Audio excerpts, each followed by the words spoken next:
الحمد لله نحمده ونستعينه ونستغفره ونعوذ بالله من شرور انفسنا ومن سيئات اعمالنا من يهدي الله فلا مضل له ومن يضلل فلا هادي له واشهد ان لا اله الا الله وحده لا شريك له واشهد ان محمدا عبده ورسوله اما بعد زما محترم مسلمانان ورونو څنګه چې یو مسلمان په بل مسلمان دا حق دی چې کله هغه مړ شي وفات شي په هغې باندې جنازه وکړي نو دا د مسلمان په بل باندې حق دی جنازه په مسلمان باندې فرض کفایي ده نو دا جنازه نبی صلی الله علیه وسلم کړي دا صحابه کړي دي دا په وخت کې مړي شوي دي هغه جنازه په خپل مړو باندې کړي دي نو زموږ لپاره موږ الله رسول حکم کړل د اتباع چې تاسو په هر عمل کې زما د نبی څخه وکړئ تابعداري وکړئ او ابتداع د ځان نه دین مو جوړوي د ځان طریقې مو جوړوي په هغه طریقه باندې چې په کومه طریقه د الله نبی مونږ ته یو عبادت ښودلې دی یو طریقه ښودلې ده نو دومت کامیابي په دې کې چې په هغه طریقه لاړ شي او د هغې په طریقه کې هدایت دی د هغې په طریقو کې کامیابي ده او د هغې په طریقه پرېښودل دا ګمراهي ده او د هغې طریقې پرېښودل او نوې طریقې د ځان نه جوړول دا د پیغمبر نه ځان مخکې کول دي الله دې نه موږ منع کړي لا تقدموا بین یدی الله ورسوله الله رسول نه مخکې کېږئ نو د الله رسول نه مخکې کېدل او د ځان نه په عبادت کې د ځان نه طریقې جوړول او وایي چې دا ښې طریقې دي نو دغه ګمراهي ده نو د دې وجې نه موږ د دې مسلمانانو د دې امت د خیرخواهۍ په خاطر دا ویډیو او دا وینا او بیان کوو چې هغوی په صحیح طریقه د رسول الله صلی الله علیه وسلم طریقه په جنازه کې کومه طریقه ده هغه طریقه یې زده کړي او کوم چې نه ده د هغې نه ځان وساتي لکه په جنازه کې اول خلک نیت دی نیت د هر عمل لپاره پکار دی نیت به کې خو نیت دا د مخکې موږ یو ویډیو کې ویلي چې نیت دا د زړه صفت دی نیت الفاظ په جبه باندې ویل بدعتون دا بدعت دی د الله رسول دا کار نه دی کړی دا د پیغمبر طریقې خلاف دی د هغې نه ځان مخکې کول دي د هغې نه ځان وخیرول دي ځان نه دین جوړول دي الله رسول دا نه دی ویل چې ته داسې ووایه چې نویت ان اؤدي لله تعالی اربع تکبیرات صلات الجنازه ثناء لله وصلات علی الرسول ودعاء لهذا الميت دا د الله رسول ته نه دی ویلي چې نه دی ویلي صحابه نه دی ویلي تابعین نه دی ویلي نو ولې موږ دا چې الله رسول نه ویلي هغې ته دین او په هغې باندې عمل کوو نیت د زړه صفت دی نیت به وکړي طریقه د جنازې اچول به نیت په زړه کې وکړي مولوي صاحب دا یو غلط کار دی وګوره چې په جنازې کې په عربۍ کې نیت کوي او په نورو منځو کې په پښتو کې د ځان نه جوړ کړی دی که په خپل خواښه چې څنګه یې جوړوي بس هغسې جوړوي نو جنازه کې تکبیرات راغلي دي او بیا په هغې کې طریقه د جنازې به اول موږ زده کوو چې جنازې طریقه څنګه ده د الله رسول ته کومه طریقه ښودله نو اول به ته داسې وکړې چې نیت به وکړې کله چې تا نیت وکړو نو د نیت بعد خلک په دې کې ثنا وایي سبحانک اللهم وایي صحیح ده اول د دې نه مخکې چې کله ته راځي او په دې مړي باندې ودرېږي نو قانون دا دی چې سنت طریقه دا ده چې په ودرېدلو کې د ښځې د سړي فرق دی سنت طریقه دا ده چې امام به ودرېږي سر د سړي سره د سړي سر ته به ودرېږي او د ښځې منځ ته به ودرېږي حدیث کې راغلی دی انس بن مالک رضی الله عنه نه روایت دی هغه وایي چې رسول الله صلی الله علیه وسلم په یو شخص باندې جنازه وکړله نو فقام عند راسه نو د هغې سر خواته ودرېده چې کوم ځای سره ودرېده د سر خواته ودرېده بیا چې کله جنازه کوله په یوه زنانه باندې نو فقام وسطها د هغې په منځ کې ودرېده څه کې ودرېده منځ سره ودرېده او بیا دغه طریقه باندې رسول الله صلی الله علیه وسلم جنازه کړې ده او دغه طریقه باندې انس رضی الله عنه هم وکړله انس رضی الله عنه په دغه طریقه جنازه وکړه چې د سړي سر سره ودرېده او د ښځې د منځ سره ودرېده او وی فرمایل چې هکذا کان رسول الله صلی الله علیه وسلم یقوم من الرجل حيث قمت ومن المرأة حيث قمت. لکه رسول دا څنګه چې ما جنازه وکړه چې سړی سر ته ودرېدم، انس بن مالک وای، او د ښځې منځ ته ودرېدلم، کوناټو سره ودرېدلم، نو همدغه شان به رسول الله صلی الله علیه وسلم کول. خبره باندې پوه شو؟ وس درمیان سره به ودرېدلم، بیا د بیا ما په دغه ټکي ما وویل که نه، د هغې منځ کې به ودرېدلم. او دا حدیث چې کوم دی صحیح ابو داود کتاب الجنائز کې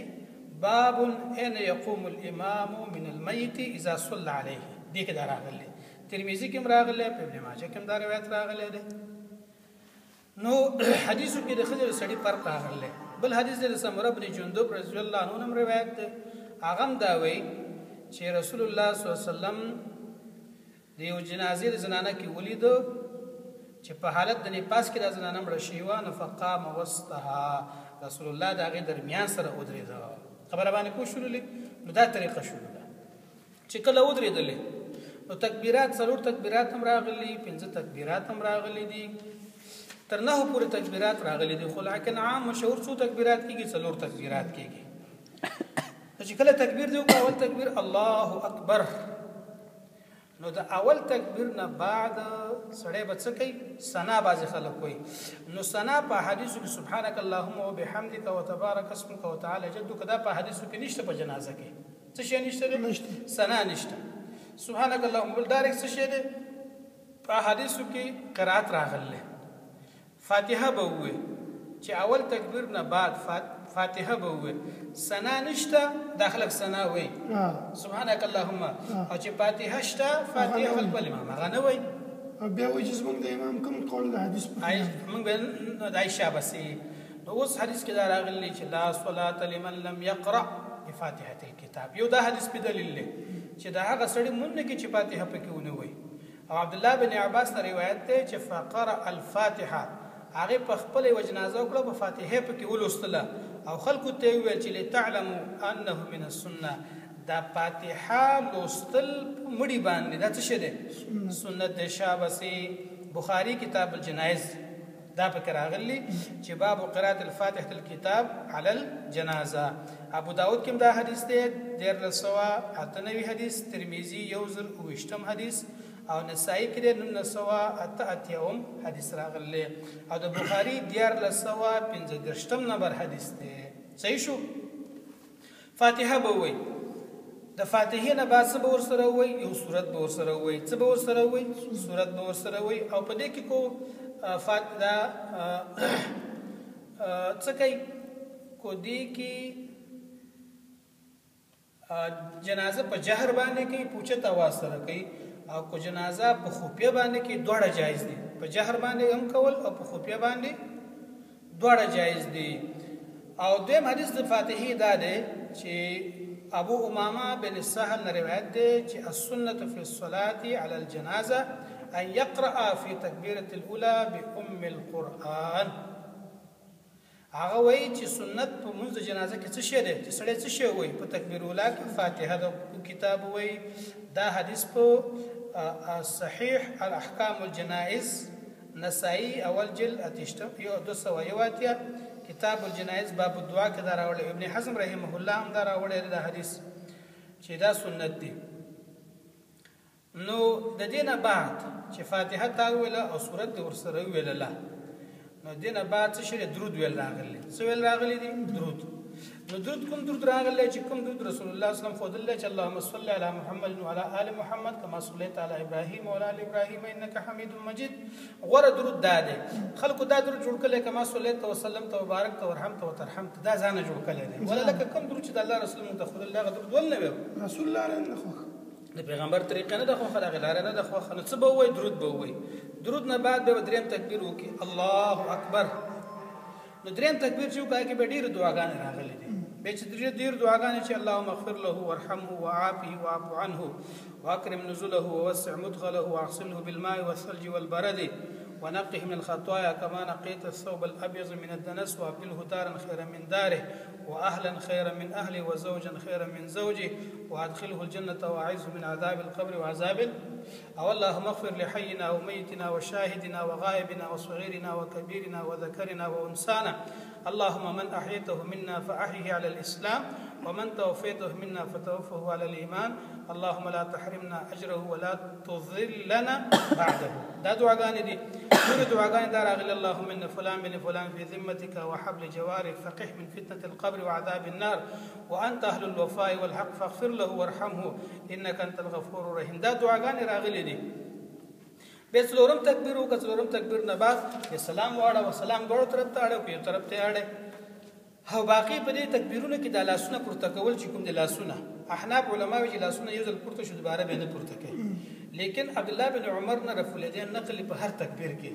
نو کو څوک لاسونه پورته کوي کو پورته نه کوي دلته خو لیکن پورته کول د ابن عمر نه ثابت دي.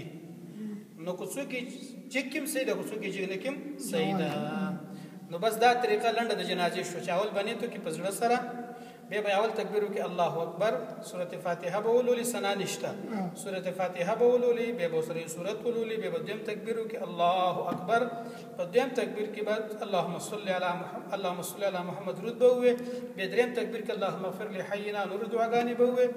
دریم تکبیر نه بعد څلورم تکبیر دی. څلورم تکبیر چې کوم به څوک سلام واړه دا لنډه طریقه د جنازې ده. بیا نور رسته دعاګانې کو چې کینه دعا وکي دا جنازه په خپل دعا شولله رسته به کې ناستله دعاګانې کول دا بدعت دی کې به هلي کول راجم مشت ماته در بخله تامات را بخله دا بدعت دی. بلکې د الله رسول فرمایي چې اسرع بالجنازه په جنازه جلدی وکي خپل ځای ته ورسوي. یو سوال دی جی دوی دی اول سوال دا دی چې دوی دی دغه ورکوي سخات ورکوي دا پیسې ورکوي د مړي رشوت ورکوي الله ته خو رشوت نه کیږي. کوم کې د ماته در بخله تامات را بخله اصل خبره دا ده چې دا بدعت دی. دا فقها احناف داخلي جوړی کړي دي خدا څه شری دا بدعت دا څه شری بدعت دی. او دوی لو کدا دا دغه نه ورکي ټیک د چې د فدیه د روزین راغلي د خمنځونه فدیه په اسلام کې نشته او هغه فدیه نس ورکول نه چې پر جنازې نه بعد بس کینه او بیب کې هلي جوړی کړي دا هلي اسلام کې نشته چلول هله کول هله کول ته الله رسول سره څنګه هله کې حلت الاسقاط هغه هله چل چې پاغه سره منځونه روجي ساقط شي د سړی نه سړی د زمينه نو چل جوړول د پاره د ساقطولو د منځونو او هله او چل جوړول د پاره د ساقطولو د روجو دا هلي په اسلام کې خونشته هلي ټول په اسلام کې څومره چې دا بدعت دی. دی باندې د ابن قیم رحمه الله کتاب دغه مکمل اغاثه اللحفان دیم جلد کې هغه مکمل د حلول رات کې چې اسلام کې هلي نشته دی. انا په دې کې قیاس انا په انا دا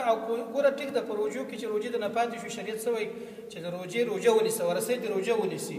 یا تی فدیه ورکی هر چې مونږ نه د مونږ نه فدیه نه د نقل شوی د مونږ سره فدیه نقل شوی نه ده. امام محمد رحمه الله چې د احناف عالم دی د امام حنیفه شاګرد دی هغه دا ویل دی یجوز چې جائز ده چې سړی لکه څنګه چې د روجي نه څو ورکی فدیه ورکی نو دغه شان قیاس کړي دی چې دا په څه کې ورکی فدیه سړی منځونه کې خدا د هغه یجوز نه خلکو دین جوړ کو هغه نه به کې هلي جوړ کړي نو دا د بدعت ته څه دغه یجوز د امام محمد رحمه الله د یجوز چې د عالم دی دا غي د یجوز نه دین جوړ کوي باید به قیاسات شروع کړل او قیاسات خو په دین کې نه چلیږي چې ته قیاس کې پر وجوب باندې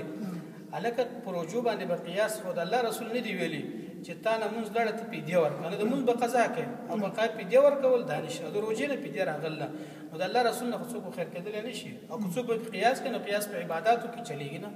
او چې چا قرض په پاتې دي نه چې په کې आवाज وکړي چې چا قرض راشي چې ورکو قرض دا پریدي هغه نه ورکي خبرنده ورسول لپاره دا په رسول الله وت پوس کو چې په دې خود چا قرض نشته چې ترڅو به داغه قرض نه واده شوی چا به ذمہ باندې قرض نه واغست رسول الله پیغمبر جنازه نه کوله جنازه به نه کوله باید داغه ورسې اعلان وکړي چې پرې چا قرض لري قرض بل پولیس په دې کې دوی بعضي امیان ته معلوم نشي د اسخات دوی ولي کی اوس مثال 100 روپۍ راغلي په قران کې باندې لزر جوړي دا یو بل ته ورکی وای تا ته لیکن دا مقصد دی چې 100 روپۍ وي او زر ته جوړي 100 روپۍ دي لزر ته جوړي په دې بخلو را بخلو باندې او بل دي دا کار کوي یو خو چپړی باسي بوټانو باسي او بل خبر دا چې دا خبر استخا وکړه چې بعض وخت داخله په خاورو کې ولاړې په ګرمۍ کې بوله چپلې بو باسي ګوره رسول الله صلی الله علیه وسلم فرمایي چې کله جمعه راځي نو خپل چپلې وګوره کو صفاوي مونږ په کې کو صفانه پس مکه باندې راخکړه نو د ازمکه باغ څه کې صفا کې بل مشکات کې راځي باب المساجد کې وګوره مشکات کې دا حدیث دی چې دا چپلې کومز کو دا چپلې د انسان ډول له خایس دی اولاته چودري کې په خایس خپل راولي زه خصوصي زینت کو خپل زینت را واخله او ځه الله ته په ښایسته شکل